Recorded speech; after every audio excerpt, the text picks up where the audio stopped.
अजिंक्य Maharashtra news चॅनलमध्ये आपलं स्वागत आहे. सर, आपलं नाव सांगा.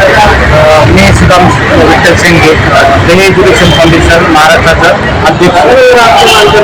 हे एज्युकेशन फाउंडेशन मार्फत जे आपल्या देशमुख संदर्भात काम चालतं त्याच्याबद्दल त्याचा नागरिकांना हे एज्युकेशन फाउंडेशन महाराष्ट्रातल्या ही 6 क्षेत्रामध्ये काम करतं. त्यातलं शिक्षण क्षेत्र एक महत्त्वाचं आहे, कारण कोणत्याही क्षेत्रामध्ये प्रगती करायची असेल तर शिक्षण ही खूप महत्त्वाची गरज आहे.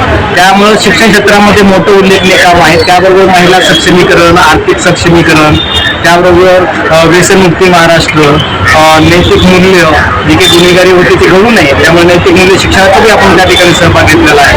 आणि अशा पद्धतीने आपण आता एज्युकेशनमध्ये जास्त काम करतो आणि तो आता सन्मान सोहळा महाराष्ट्रामध्ये एज्युकेशनमध्ये देणाऱ्या योगदानाचा सन्मान सोहळा गौरव सोहळा व्हावा यासाठी आपला आता 29 मार्च 2024ला रविवारी गदेवा माडगुळकर निगडी प्राधिकरण या ठिकाणी संपन्न. आपले ध्येय प्रकाशन फाउंडेशन मार्फत जे मुलांना घडवण्याचं जे काम चालतं ते थोडक्यामध्ये कशा पद्धतीने चालतं आणि आपण जे स्पर्धा परीक्षा जी राबवता त्याची थोडीशी माहिती. आपल्या या संस्थे माध्यमातून खरं तर आपल्या देशाचं भविष्य म्हणजे ही लहान मुलं असतात, उद्यातीच नागरिक होतात.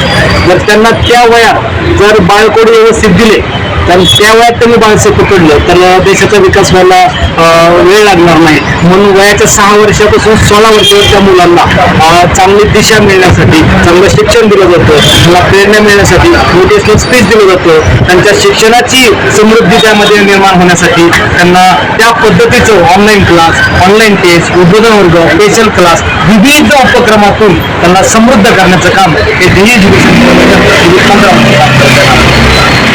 तर आपलं ध्येय फाउंडेशन जे आहे हे तळागाळातील विद्यार्थी आहेत जेणेकरून यांना स्पर्धा परीक्षेची तयारी करता येणार नाही, त्यांची परिस्थिती बिकट आहे, त्यांना मदत करतात. ह्याचा जो काय कॅटेगरी आहे तो कशा पद्धतीला आहे. आता यामध्ये भेदभाव तर करता येत नाही, परंतु आपण ग्रामीण भागामध्ये जशी गरज आहे तसा सपोर्ट केला जातो.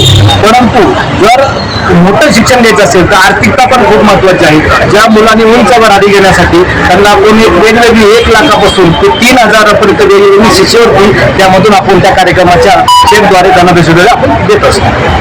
त्याचबरोबर आता जे आपल्या प्रत्येक शाळांमध्ये जे माध्यम आहेत तर ते आता समजा मराठी मीडियम, सेमी इंग्लिश आणि इंग्लिश या तिन्ही माध्यमातून आपली स्पर्धा परीक्षेची तयारी चालू आहे का?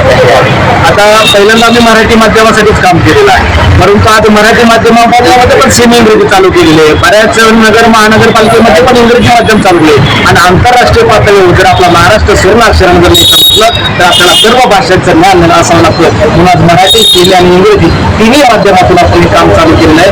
आता हे विद्यार्थ्यापुरतं पालकापुरतं हे समिट आहे, परंतु ह्यालाच सर्वात महत्वाचं ज्ञानदानाचं काम करणारे आमचे गुरुजन आहेत. म्हणून आपण 400 गुरुजनांचा दरवर्षी राज्य पातळीवर मोठा गौरव सन्मान सोहळा करतो. त्याच्या कुटुंबासह त्याला सन्मानित करतो आणि प्रेरणा मिळावी, त्या प्रेरणेनं प्रेरित होऊन हे देशासाठी मोठं योगदान शिक्षण क्षेत्रामध्ये द्यावं. त्याचं टॅलेंट, त्याचा असणारा त्याग हा समर्पित देशासाठी व्हावा म्हणून 400 शिक्षकांचा ठिकाणी सन्मान केला जातो. आणि ज्या कुटुंबानंतर आपली दुसरं कुटुंब शाळा असते आणि ती अशा 72 मॉडेल स्कूलचा पण सन्मान आपण राज्यस्तरावर करत असतो. त्या ठिकाणी त्यांचा सन्मान केल्यानंतर हीच ऊर्जा इतरही कानाकोपऱ्यामध्ये पोहोचावी आणि आमच्या महाराष्ट्राला एक स्वर्ण अक्षराचा इतिहास निर्माण व्हावा हा त्यामागचा हेतू आहे. आपलं जे ध्येय फाउंडेशन जे काम करते जे एज्युकेशन क्षेत्रातील ते पूर्ण महाराष्ट्रापासून आपलं काम चालू आहे. आतापर्यंत आपल्याकडे कमीत कमी किती विद्यार्थ्यांची संख्या आहे? आतापर्यंत तर ते किती लाखांचं गणित आहे, पण आम्ही सध्याला करंटला 5 लाख मुलांना शिक्षण फ्री देत आहोत. दरवर्षी लाखो विद्यार्थी नवीन जुळत आहेत, शाळा जुळत आहेत आणि त्या मोफत योजनेचा स्वतःच्या समृद्धीसाठी आणि भविष्याचा वेध घेण्यासाठी सहभागी होतात. स्पर्धा परीक्षेमध्ये जे विद्यार्थ्यांना घडवण्याचं जे काम केलं जातं त्याच्या संदर्भात पुरस्कार वितरणाचा जो कार्यक्रम आहे 29 तारखेला प्राधिकरणामध्ये ठेवलेला आहे याच्यामध्ये कुठल्या क्षेत्रातील लोकांना मान्यवरांना पुरस्कार करण्यात आता शिक्षण क्षेत्राला जर समृद्धी द्यायची असेल तर त्यासोबत इतरही घटकांना घ्यावं लागतं. ही संस्था आमची विद्यार्थ्यांची, पालकांची, गुरुजनांची, प्रत्येक नागरिकाची. मग या ठिकाणी आम्ही आदर्श पालक पुरस्कार ठेवलेला आहे, आदर्श कर्तव्यदक्ष अधिकारी पुरस्कार आहे. आम्हाला टीव्हीच्या पत्रकार बंधू भगिनी खूप मदत करतात आणि त्यांचा लोकशाहीचा एक आधारस्तंभ म्हणलेला पत्रकार बंधू भगिनीकडे पाहिले जाते आणि त्यांचाही सन्मान राज्य स्तरावर केला जातो, प्रत्येक जिल्हा स्तरावर केला जातो. अशा पद्धतीने राज्यभर एक आनंदाचं आणि प्रगतीचं, उन्नतीचं वातावरण निर्माण करण्याचं काम सामाजिक संस्था करते. खरंच सर, आपण जी माहिती दिलेली आहे ध्येय एज्युकेशन फाउंडेशन मार्फत जे समाजकार्य चालतंय त्याच्याबद्दल सर सगळ्या स्तरातून जर आम्ही माहिती घेतलेली तर आपलं काम खूप मोठ्या प्रमाणात काम चांगलं चालू आहे. त्याच्याबद्दल आपल्याला पुढील वाटचालीसाठी खूप खूप शुभेच्छा. आदित्य महाराष्ट्र चॅनल प्रतिनिधी कांता भाऊ राठोड.